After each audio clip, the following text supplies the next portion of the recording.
I am going to teach you how to make your 8-foot putts and in. Because isn't it a shame when you get up here and you've hit beautiful shots and you don't convert? The most important thing you're going to do when making your short putts is aim your putter face properly. The distance is a little bit off, that's lesser important. And my favorite way to practice that is to use a chalk line. So I've snapped a chalk line down on the ground here, and I'm going to use it to really work on my setup and make that perfect, because it has to be exact. So as I set up here to my golf ball, I'm going to take my putter and I'm going to make sure that the line on my putter matches the line on the ground exactly. And if you don't have a line on your putter, that's completely fine. Just be careful to set your putter face completely perpendicular. So I set the putter and I'll place my hands on to stabilize the face so that while I'm building my setup around my putter, that it doesn't twist at all. I want to keep it stable the entire setup. I'll take one last look so that I don't need to look during, and then make my stroke. And I'm going to be very careful to keep my lower body completely still and listen for it to go in.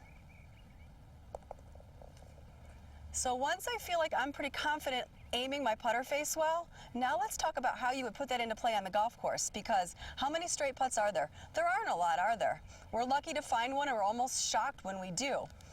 So as I go out to the golf course, now I've got to start to read my putts.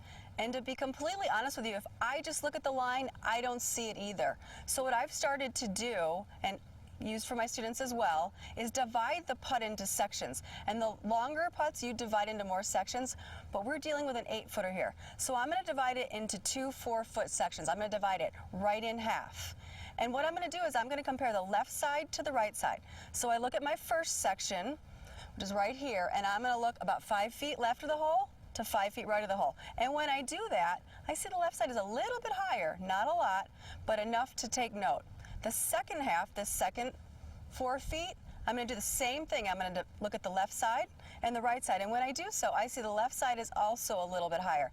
And the thing to keep in mind is that as that golf ball gets closer to the hole, it's slowing down. So that's when it's going to break a little bit more. So I might give those sections closer to the hole a little more weight in how much I think it'll break. So I have an 8-footer here, and both sections tell me it's a little left to right. So I'm going to decide to aim just outside the left edge of the cup. And now we're going to use that putter face alignment that's so important. And I'm going to go ahead and remember what I practiced on that chalk line. So I'm going to take that putter face and I'm going to set it behind the ball, place my hands on the putter to stabilize the face, build my setup around the putter. I'll take one last look at the hole, then stay very still during my stroke.